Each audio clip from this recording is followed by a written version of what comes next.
Woo-hoo-hoo. And we're live once again on another Tuesday. And I have a special Canadian guest in the house today. It's so fun. I always love when I have a fellow Canadian, especially somebody from the Toronto area. So that's kind of cool. So Bruce Johnston is with me today, and we are going to be talking about unlocking the power of LinkedIn newsletters, because he is absolute king at that. So before we get stuck in, Bruce, can you just tell people who you are and what you do, and then we'll get chatting?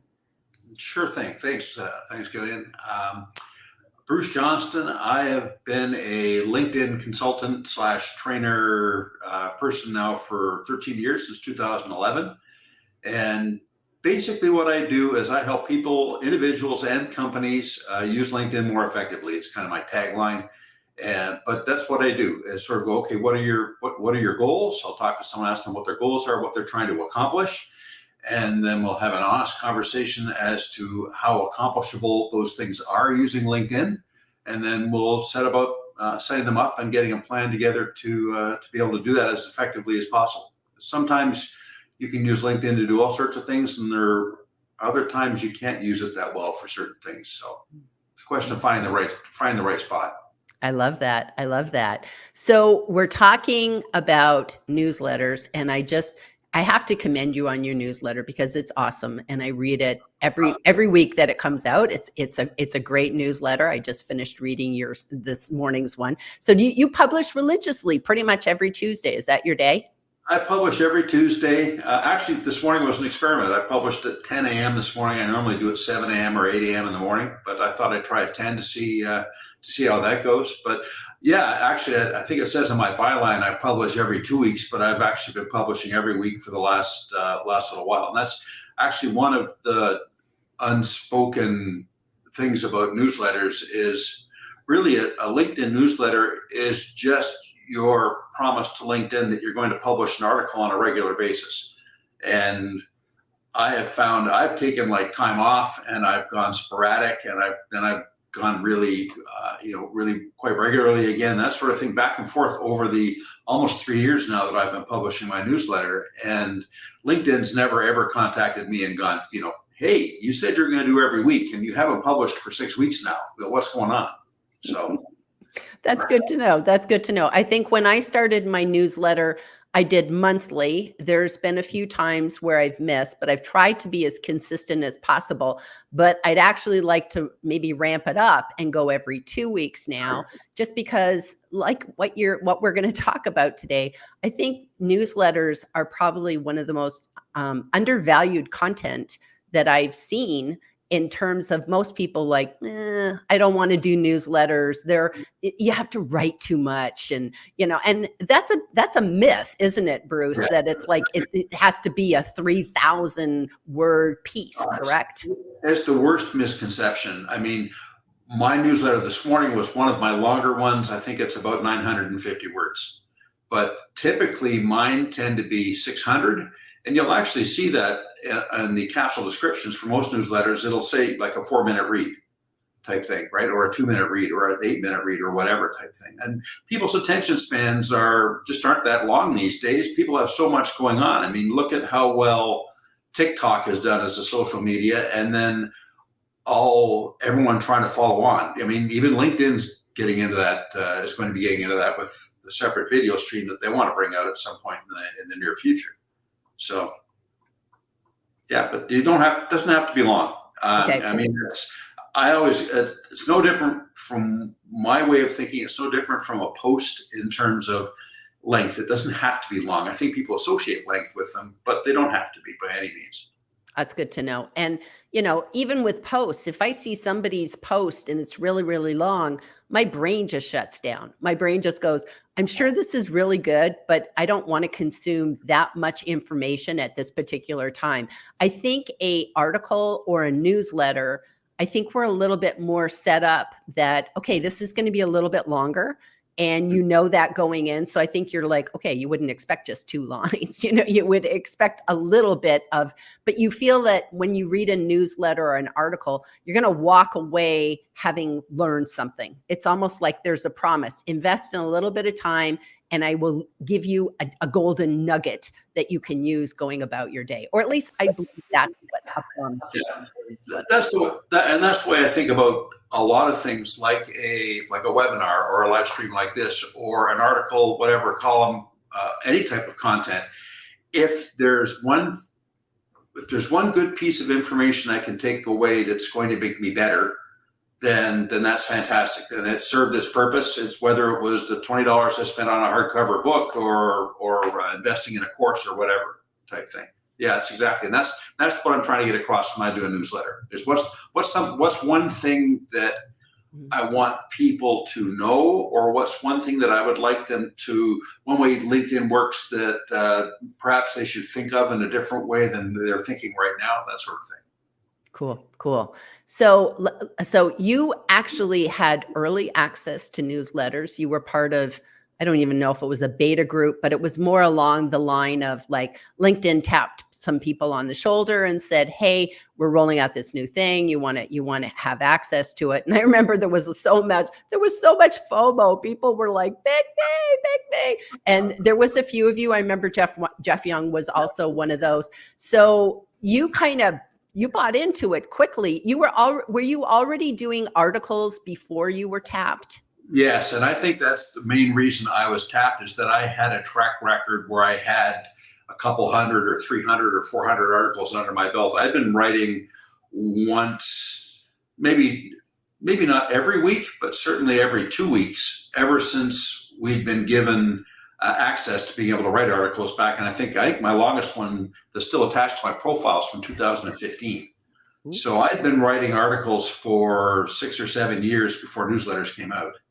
And I think that was it. They went, okay, here's someone who has been doing these and has done a lot of them and is still doing it, type thing. And they went, okay, good. He's not going to go, oh boy, and do one issue and give up. Right. So that worked out. That worked out very well, because I took a lot of grief for a long time hanging my hat on articles instead of posts. Oh, I'm sure. Because it's like, posts are quick, and I think you get a lot more engagement with posts. Articles, before the newsletters, articles were not really I know they were probably my lowest form of engagement, of content that got engaged upon. Videos, of course, were better, but that was back then, not as much as, I don't know. There was more engagement on videos a few years ago than there was today. So maybe that's just because so many people are doing them, or who knows. But I know that with articles, I still did articles because I considered them to be foundational content that would stay on my profile, that people could see, because that was, there was no featured section back then. Right. So we had no way of taking a post and say, hey, this was a good one, don't forget about it. So that was a really big thing. But with articles, I always felt, oh, I'm putting some really good quality content out there. And then the very fact that it was indexed by Google was good, as are our newsletters, correct? Yes. And I was fortunate in that back in the old days, 8 or 9 years ago, I had a couple of my articles that Google liked, and I became the number one. If you looked for certain aspects of LinkedIn, questions about LinkedIn, my article would be at the top of the list. And I got hundreds of thousands of clicks on some of these things. It was just amazing. And that was all Google. You see the statistics, and it'd be 99% of your viewers came from Google as opposed to coming from LinkedIn. Wow. So, yeah. Wow. How do you know that? Like, how do you get those analytics? It would show you back. They don't do that anymore, but they would show you back then. It would show you where they came from, and it would show you if they come from Twitter, they come from LinkedIn, or they come from Google, or come from Bing. Oh man, that sounds like a really good form of measurement. So you actually see where that traffic comes from. So speaking of analytics, what kind of analytics do you feel are important with newsletters? Like, do you track your analytics? Do you just publish and let it go? What do you do with analytics? I track them to an extent, well, in a couple of ways. Well, one, I track the analytics in the same way that I would for a regular article or any post or any other content on LinkedIn, where I go and I regularly, that is at least once a week, I look at everybody who's commented, liked, reposted, followed me, looked at my profile.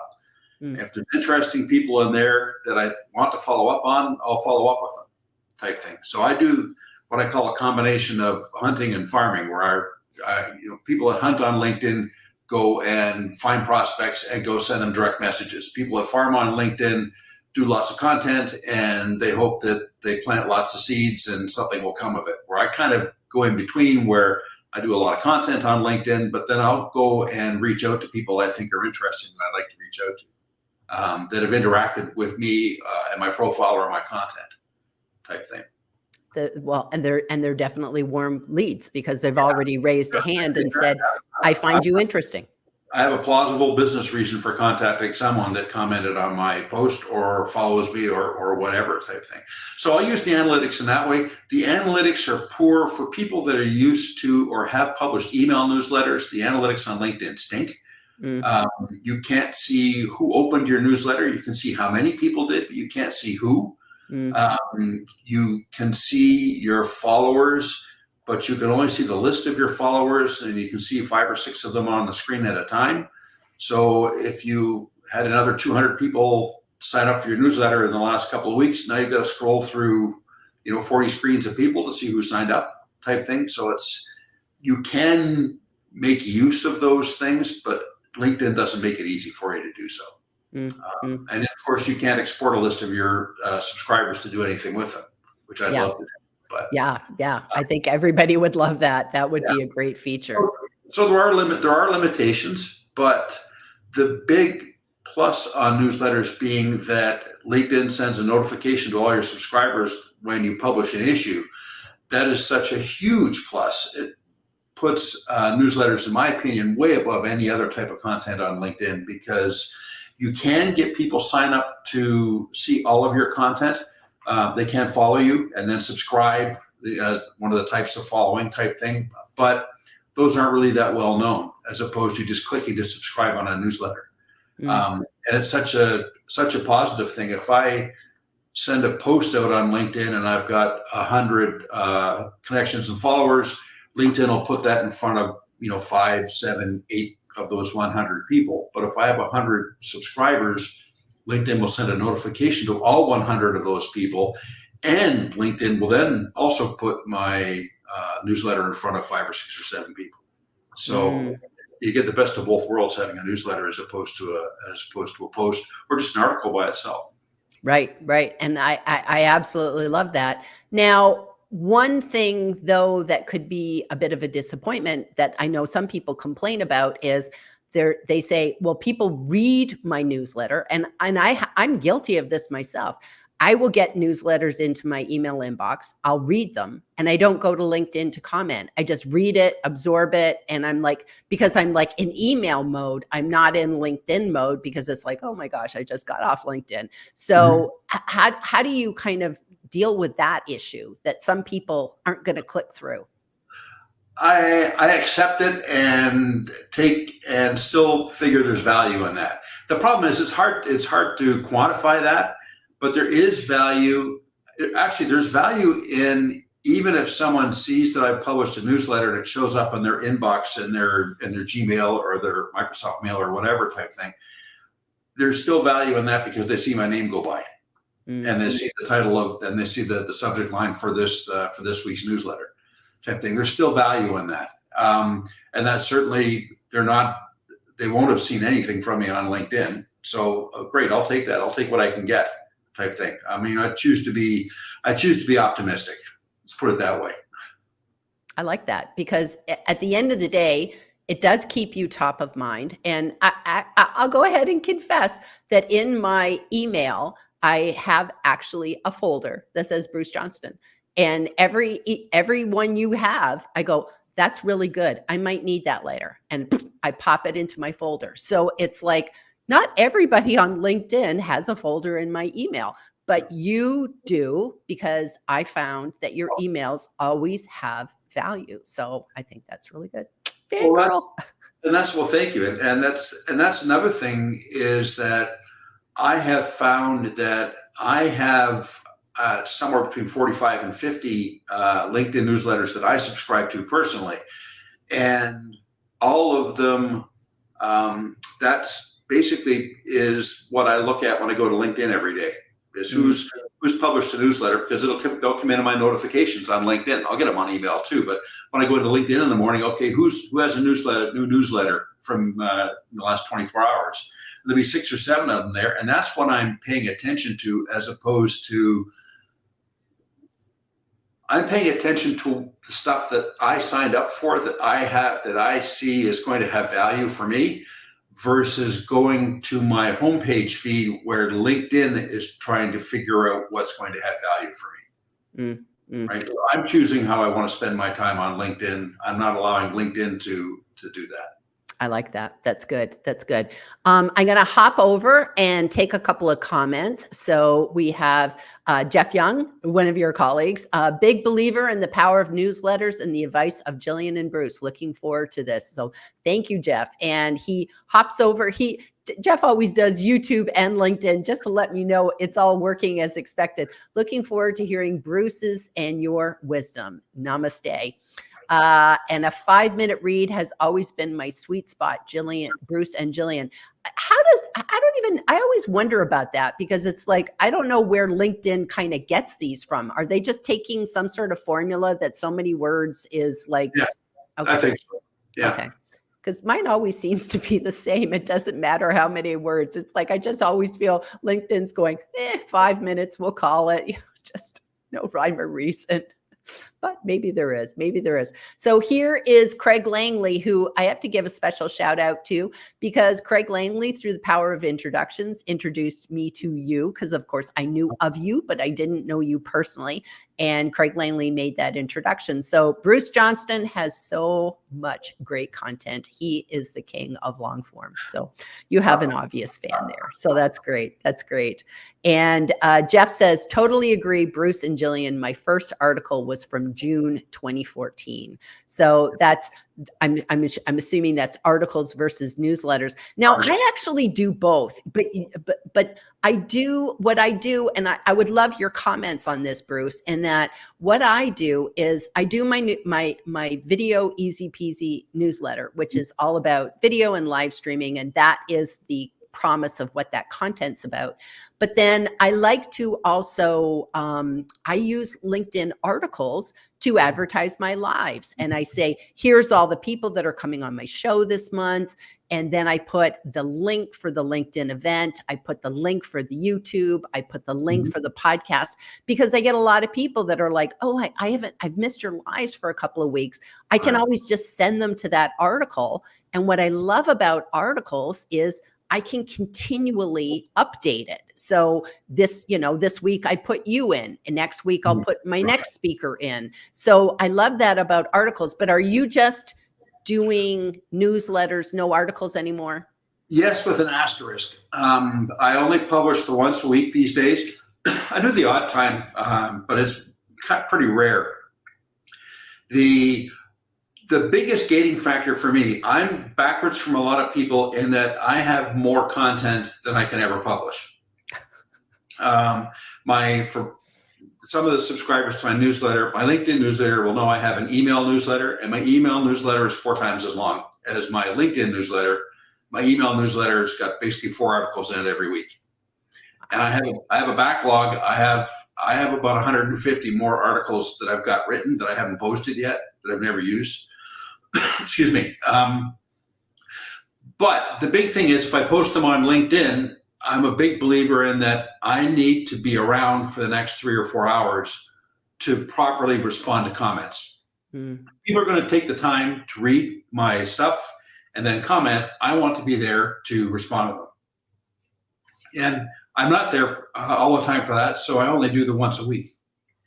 No, that makes sense. And I actually totally commend you on that. And I know that your newsletter today was about commenting and how it was important. I loved about don't go commenting on your competitors. Like don't do that. Just do this. It's like, think about the people that need your services, that are, common people, people that you have in common, that with other people, but you're not a threat. And then, because you're right, they can delete your comment. I've had people very innocently, I've made a comment and I wasn't doing anything. And for some reason, the person blocked me because they saw me as a threat. So, anything can happen. So like you said, you have to be very, very careful, but the commenting strategy is so important. And I'm the same way. I don't ever publish any content, videos, whatever. If I can't be there to be in the comments, I won't do it. I don't think it's worth it.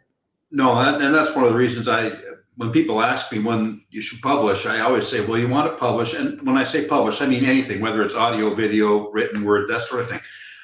For any of those things, you want to publish when you know you're going to be around afterwards. So that's why I don't publish it. That's why I don't publish at 4 or 5 in the afternoon. There may be a huge cohort of LinkedIn that checks in on LinkedIn towards the end of their business day before they're done for the day type thing. I'm not that excited about the concept. I'm an early morning person. I get going very early in the day, and the last thing I want to do at 5 o'clock is talk to more people on LinkedIn. Right.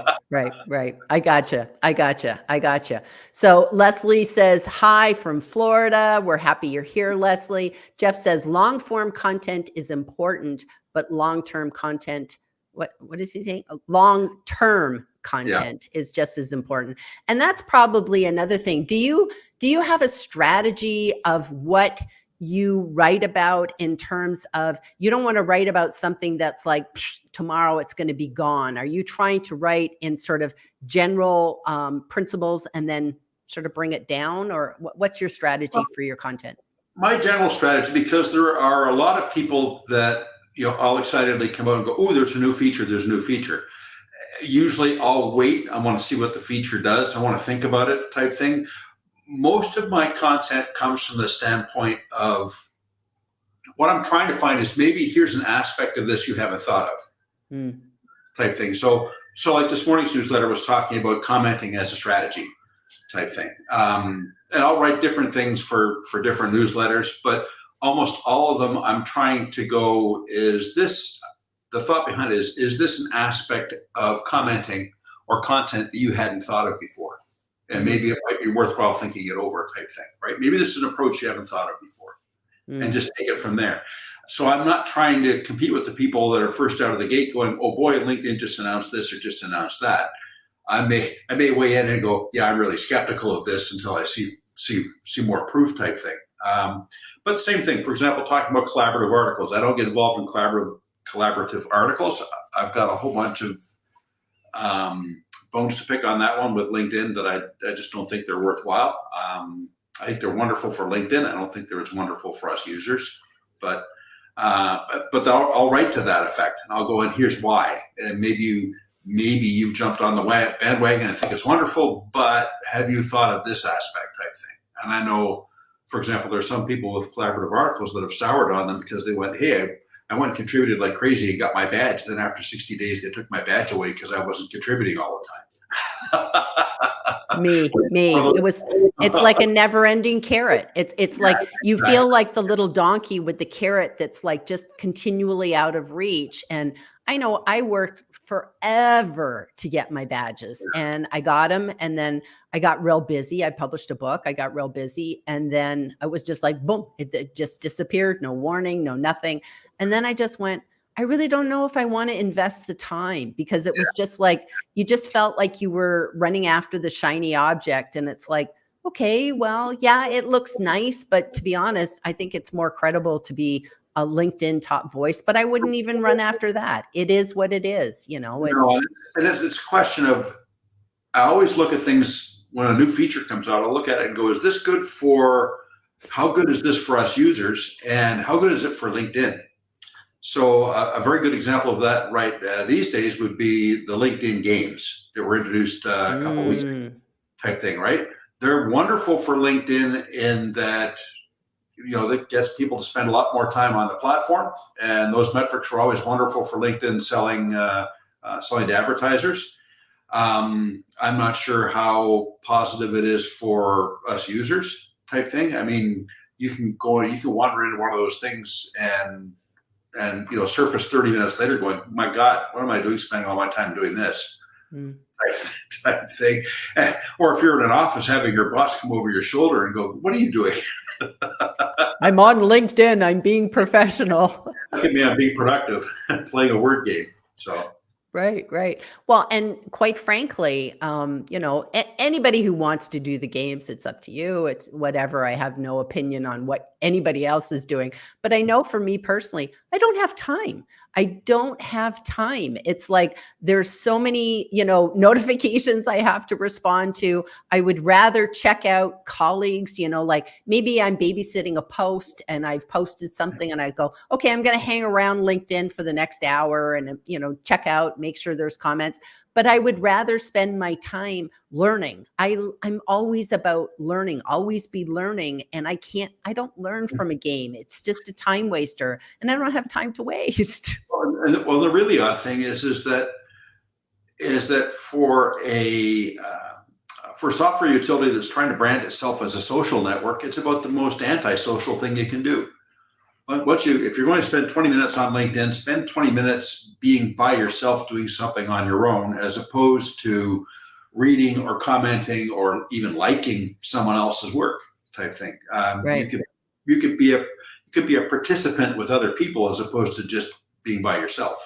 I love that. And all of a sudden I had an image of going to a networking event and it's like, are you going to go in the room and chat with all the people that are chatting? Or are you going to be the guy that's sitting out in the hallway doing a Sudoku puzzle saying, I went to the network meeting. Did you talk to anybody? No, I was doing Sudoku puzzles. Yes, if someone else would have been doing Sudoku at the same time as me on the network, maybe I would have found them, but otherwise. Right. So maybe LinkedIn has to change their games, kind of like Words with Friends or, something that makes it more of a networking thing. So, yes, obviously we're not fans. If it got into you needing someone else's assistance, then great. You can team up and meet people and work on the puzzle together. But there we go. I love it. Okay. So we came to the end of our 30 minutes. There's always so much more I wish we could have talked about, but I just like whatever the conversation it is. And I just have to commend you that I also think it's very brilliant that you try to take your newsletters and say, this is what I'm going to be talking about next week. And I will publish one of these articles in my newsletter, but the other ones you have to sign up for, because I went, wow, that makes me go, well, I don't want to miss out. It's like it's like having a sneak preview. So that is so well done. So I really recommend everybody go read today's newsletter, go to Bruce Johnston's profile. Check out today's newsletter because it's just so well done. Great examples of how it doesn't have to necessarily be so long, how it can just be an interesting content and how it's helpful. I love your obligatory disclaimer. I'm not a LinkedIn employee. And we talked about that too. And just, and then how you use it as a way to build your list, which is something we all should be doing, building our list outside of LinkedIn, because we just never know how long we're going to be on this platform. So get your peeps off. So that's something as well. So before I'm going to stop blathering on now. So Bruce, is there anything that you would like to sum up or words of wisdom you'd like to leave us with us today before we say goodbye? One thing we didn't talk about, and that is that if you're considering, and you haven't started one yet, if you're considering doing a LinkedIn newsletter, and of course, based on what we've been talking about the last half hour, I highly encourage them, of course. The big thing is that when you've published your first issue, LinkedIn sends a notification to all of your connections and followers saying you've got a newsletter. I'm sure we've all seen them in our network tab type thing. Someone has a newsletter, would you like to or do you want to ignore it? Type thing, subscribe or ignore it. LinkedIn will do that to all of your connections and followers, but they only do it once, that one time. You send your first issue out. So it's absolutely critical that you make clear in the title of your newsletter what's in it for your prospective readers, so that they choose to subscribe. Because I get so many newsletters where they go, it's what's new this week. And I go, that doesn't tell me anything, ignore it type thing, right? But if you've got something in there where you allude to what's in it for the prospective reader, then I think they'll give you a shot. But that's important because you only get that one chance with LinkedIn sending it the notification to everybody to possibly subscribe. You want to take advantage of it. Great, great advice. Thank you. That was brilliant. Okay. Well, thank you, Bruce, for joining us and being on the show today. It was a wonderful pleasure to finally meet you. And thanks again to Craig Langley for making that happen. That's a wonderful part about LinkedIn of how we can all connect people together. So that's brilliant.